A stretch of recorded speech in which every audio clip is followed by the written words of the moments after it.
નમસ્કાર મિત્રો, જય હિન્દ, જય ભારત બધાને। તો દોસ્તો, આજે આપણે જઈ રહ્યા છીએ ગુજરાત રાજ્ય અને મહારાષ્ટ્ર રાજ્ય અને મધ્યપ્રદેશ રાજ્યની સરહદે આવેલા બોર્ડરે આવેલા એક ધાર્મિક સ્થળ એટલે કે હાફેશ્વર મહાદેવના મંદિરે।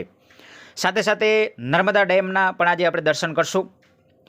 મિત્રો, આ બ્લોગની અંદર જે છે આપણે ઐતિહાસિક રીતે મહત્ત્વ ધરાવતું, ધાર્મિક રીતે મહત્ત્વ ધરાવતું, પૌરાણિક રીતે મહત્ત્વ ધરાવતું એટલે કે હાફેશ્વર મહાદેવનું મંદિર, સાથે જ આ મંદિરની બાજુમાં એક સાથે જે છે ભારતની અંદર જે 12 જ્યોતિર્લિંગો આવેલા છે તેની પણ પ્રતિકૃતિ અહીં આપણે જોવા મળશે। તો એ 12 જ્યોતિર્લિંગોને પણ આપણે દર્શન કરશું। સાથે મિત્રો, અહીં જે મંદિર હાલમાં જે બનાવેલું છે એ નવું મંદિર અને જે જૂનું મંદિર છે જે ડેમ બાંધવાથી પાણીની અંદર, જળની અંદર ગરકાવ થઈ ગયું છે એની પણ મુલાકાત આપણે લઈશું। તો મિત્રો, જુઓ કે ડુંગરાઓ, હરિયાણા પ્રદેશ અને જે છે જંગલોની વચ્ચે વસેલું એક અલૌકિક ધાર્મિક સ્થળ એટલે કે હાફેશ્વર મહાદેવનું મંદિર।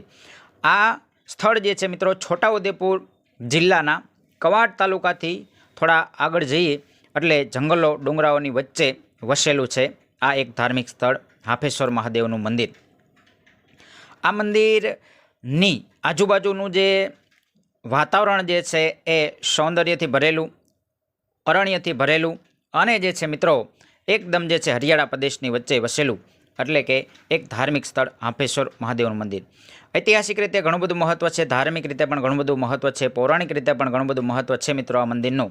તો એમના આજે આપણે દર્શન કરશું અને મિત્રો, વિડીયોની અંદર છેલ્લે સુધી જે છે જોડાયેલા રહેજો અને જે છે વિડીયો કેવો લાગ્યો એ સાથે સાથે કમેન્ટ પણ કરજો મિત્રો। અને નવા સ્થળો તમારા જિલ્લામાં આવેલા હોય તો એ પણ કમેન્ટ કરો, જેની આપણે મુલાકાત લઈ અને એનો પણ બ્લોગ બનાવીએ। તો હવે આપણે નજીક આવી ગયા છીએ હાફેશ્વર મહાદેવના મંદિરના નજીકમાં અને અહીંના જે રસ્તાઓ જુઓ મિત્રો, ખાસ ધ્યાન રાખો કે જ્યારે આવા રસ્તાઓની અંદર જતા હોઈએ ત્યારે એકદમ ધીમી ગાડી ચલાવી, કારણ કે વન્યજીવોનું પણ ધ્યાન રાખવું। અને આપણે ફાઇનલી પહોંચી ગયા છીએ હાફેશ્વર મહાદેવના મંદિરે। આ મંદિરની બહાર એક મોટી જે છે એ શિવ ભગવાનની જે છે મૂર્તિ જે છે આપણને જોવા મળશે।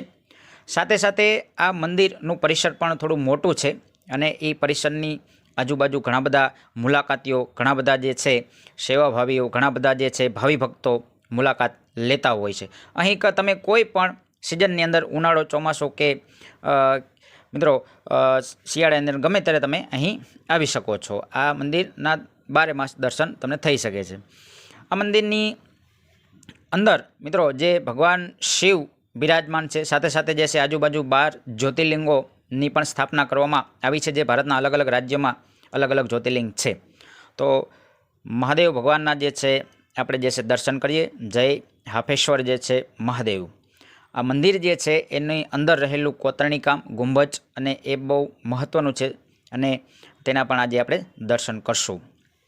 આ મંદિરની અંદર આવેલું શિવલિંગ એ એક અલગ જ પ્રકારની જે છે મિત્રો, અહીં આવ્યા પછી આપણને એક પોઝિટિવ એનર્જી અહીં તમને જોવા મળશે।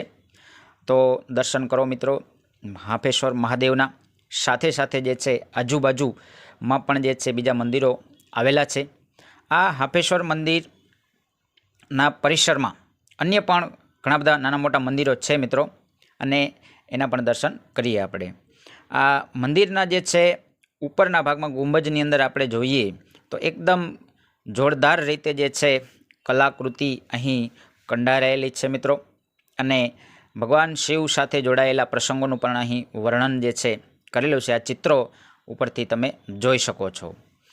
સાથે મિત્રો જે છે આ જે શિવાલય જે છે જે નવું બનાવેલું છે અને જૂનું જે છે એ નર્મદા ડેમની અંદર છે, તો ઉનાળામાં તમને જોવા મળશે। અને ત્યાર પછી જે છે કહેવાય કે પાણી જ્યારે ઘટે ઉનાળાની અંદર ત્યારે આ મંદિર જે જૂનું જે છે એના દર્શન કરી શકાય છે। અત્યારે તો હાલમાં પાણી ઝાઝું છે એટલે અહીં તમને કહેવાય કે જૂના મંદિરના દર્શન કરવા મળશે નહીં। અને જુઓ કે મિત્રો આજુબાજુ જે છે એનું વાતાવરણ જુઓ તો એકદમ જે છે અતિ જે છે રમણીય વાતાવરણ જે છે, એક ધાર્મિક સ્થળ છે એટલે અહીં તમને પોઝિટિવ એનર્જી તો જોવા મળશે જ તે મિત્રો। સાથે સાથે જે છે આવા સ્થળોના જીવનની અંદર મુલાકાત કરતી રહેવી જોઈએ।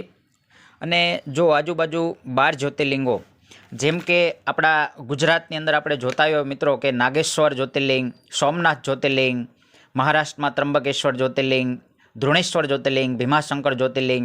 મધ્યપ્રદેશની અંદર જઈએ તો મિત્રો મહાકાલેશ્વર જ્યોતિર્લિંગ, ઓમકારેશ્વર જ્યોતિર્લિંગ. ઝારખંડમાં મુલાકાત લઈએ તો વૈજનાથ જે છે જ્યોતિર્લિંગ. ઉત્તરાખંડમાં મિત્રો હિમાલયની અંદર વસેલું છે કેદારનાથ જ્યોતિર્લિંગ, મંદાકિની નદીના કાંઠે. ઉત્તર પ્રદેશમાં મિત્રો કાશી વિશ્વનાથ મહાદેવનું મંદિર જે છે. તમિલનાડુમાં રામેશ્વર જે છે એ જ્યોતિર્લિંગ વસેલું છે. આંધ્રપ્રદેશમાં મિત્રો મલ્લિકાર્જુન જ્યોતિર્લિંગ છે. અને આ દરેક જ્યોતિર્લિંગના દર્શન મિત્રો આપણને એક જ સ્થળે હાફેશ્વર મહાદેવ ખાતે અહીં દર્શન કરવા તમને મળશે.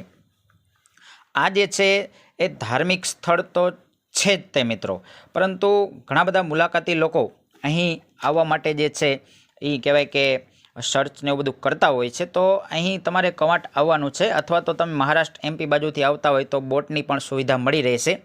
અને ઘણા બધા મિત્રો જે છે શ્રાવણ મહિનામાં પણ આ જે છે ધાર્મિક સ્થળની ખાસ મુલાકાત લેતા હોય છે. તો જો આ મંદિરનું એકદમ રમણીય જે છે પરિસર છે. અને મિત્રો આખો વિડીયો તમે નિહાળો એટલે તમને પણ અહીં આવવાનું એક મન થશે.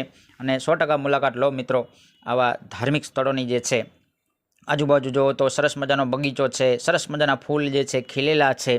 અને અહીં જે છે એ ભાવિ ભક્તો અને જે છે મુલાકાતીઓ પણ આવે છે મિત્રો. હવે મિત્રો આપણે જઈ રહ્યા છીએ નર્મદા ડેમ જે આવેલો છે નર્મદા નદી પર બાંધેલો. તો નર્મદા જે નદી જે છે એને અહીં વિસ્તારની અંદર કહેવાય કે મિત્રો એક માતાનું પણ રૂપ આપેલું છે. અને નર્મદા દેવીની લોકો પૂજા પણ કરતા જોવા મળશે. અહીં ઉનાળાની અંદર ઘણા બધા લોકો અહીંયા મુલાકાત લેતા હોય છે અને પોતાની પૂજા અર્ચના નર્મદા નદીના કાંઠે કરતા હોય છે. તો અંદર તમારે જવા માટે અહીં તમને મળી રહેશે સ્થાનિક લોકો દ્વારા બોટિંગની સુવિધા. સ્થાનિક લોકો અહીં બોટ ચલાવતા હોય છે અને એ બોટની અંદર બેસાડી અને આપણને નર્મદા ડેમ જે છે એના અંદર લઈ જઈ અને દર્શન કરાવતા હોય છે. અને મિત્રો અત્યારે પાણીની પ્રમાણ બહુ ઝાઝું છે, એટલે અત્યારે જે અંદર ડેમની અંદર જે મંદિર જે આવેલું છે જૂનું મંદિર એ તમે અત્યારે જોઈ નહીં શકો. પરંતુ જ્યારે ઉનાળામાં આવશો ત્યારે અહીંનું જે છે દ્રશ્ય એ તમે જોઈ શકશો અને મંદિરના પણ દર્શન કરી શકશો. ક્યારેક જ મતલબ એકદમ ડેમ ખાલી થાય ત્યારે તે જે અહીંનું જે જૂનું જે છે શિવ મંદિર તમે જોઈ શકશો હાફેશ્વર મહાદેવનું. આ સ્થળ જે છે મિત્રો એ ગુજરાત રાજ્ય હોય, મધ્યપ્રદેશ રાજ્ય અને જે છે મહારાષ્ટ્ર રાજ્યની એકદમ બોર્ડર પર આવેલું છે. એટલે અહીંથી ત્રણેય રાજ્યોની સરહદ અલગ થાય છે. એક સાઈડ ગુજરાત છે, એક સાઈડ મધ્યપ્રદેશ છે અને એક સાઈડ મહારાષ્ટ્ર છે. એની વચ્ચે અહીં જે છે આ ડેમ આવેલો છે જેને આપણે નર્મદા ડેમ કહીએ છીએ. અહીં મિત્રો જે છે એ ડેમની અંદર જે છે જવા માટે જે છે સ્થાનિક લોકો બોટિંગની પણ સુવિધા પૂરી પાડતા હોય છે. અહીં બોટ લઈ અને તમે અંદર જઈ શકો છો. અને જે છે અંદર પણ જે છે ઘણું બધું પાણી છે મિત્રો, કારણ કે અહીં ડુંગરાઓ અને ડુંગરાઓ આની અંદર જે છે પાણીમાં સમાયેલા છે. એટલે બહુ વધારે અહીં પુષ્કળ પાણી છે. એટલે આવી જગ્યાએ જે છે એકદમ વચ્ચે જઈ અને સ્નાન કરવા પડવું જોઈએ નહીં. ઓકે, તમે તમારી પૂરી સુવિધા સેફટીમાં હોય તો સ્નાન કરવું જોઈએ. હવે મિત્રો જો કે આજુબાજુના ડુંગરાઓ જો એકદમ હરિયાળો પ્રદેશ જે છે, પાણી જે છે પુષ્કળ પ્રમાણમાં જે છે. અને સામેની સાઈડ મહારાષ્ટ્ર છે, એક સાઈડ મધ્યપ્રદેશ છે અને આ સાઈડ જે છે જે સાઈડથી આપણે જઈ રહ્યા છીએ હાફેશ્વર મહાદેવથી એ સાઈડ આપણી ગુજરાતની છે. તો એની વચ્ચે વસેલું છે એક કહેવાય કે એક ધાર્મિક સ્થળ હાફેશ્વર મહાદેવ અને જે છે આજુબાજુ જે છે નર્મદા ડેમનો નજારો. અહીંના સ્થાનિક લોકો જે છે ડુંગરાઓની વચ્ચે વસાહત કરતા હોય છે.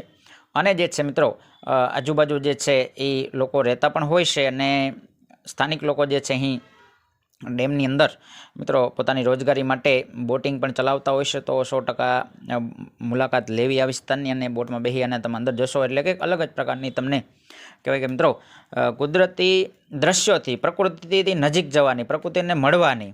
કારણ કે પ્રકૃતિ એ જ મિત્રો સત્ય જે છે. ઓકે, એટલા માટે તો આજે મિત્રો આજે જે છે આપણે નર્મદા ડેમ અને સાથે સાથે જે છે હાફેશ્વર મહાદેવના મંદિરની જે છે મુલાકાત લીધી મિત્રો. તો તમે વિડીયોમાં કમેન્ટ કરીને જણાવજો મિત્રો કે આ વિડીયો જે છે તમને કેવો લાગ્યો. અને નવા વિડીયો બનાવવા માટે તમારા જિલ્લાની અંદર ધાર્મિક સ્થળ હોય તો નીચે કમેન્ટ કરો, જેથી કહેવાય કે અમે જ્યારે આવતા હોઈએ ત્યારે મુલાકાત લઈ અને સરસ મજાનો એક વ્લોગ બનાવી અને જે છે લોકો સુધી પહોંચાડી, જેથી કહેવાય કે લોકો આવતા હોય તો એના માટે સહુલિયત રહે આવા રહેવાની અને તમામ પ્રકારની. ઓકે મિત્રો, તો આ જે છે એ ધાર્મિક સ્થળ સાથે સાથે એક પ્રકૃતિની વચ્ચે વસેલું એક જે છે અસ્મરણીય જે છે સ્થળ મિત્રો, એટલે કે ઝાંપેશ્વર મહાદેવનું મંદિર. તો મિત્રો, જય હિન્દ, જય ભારત.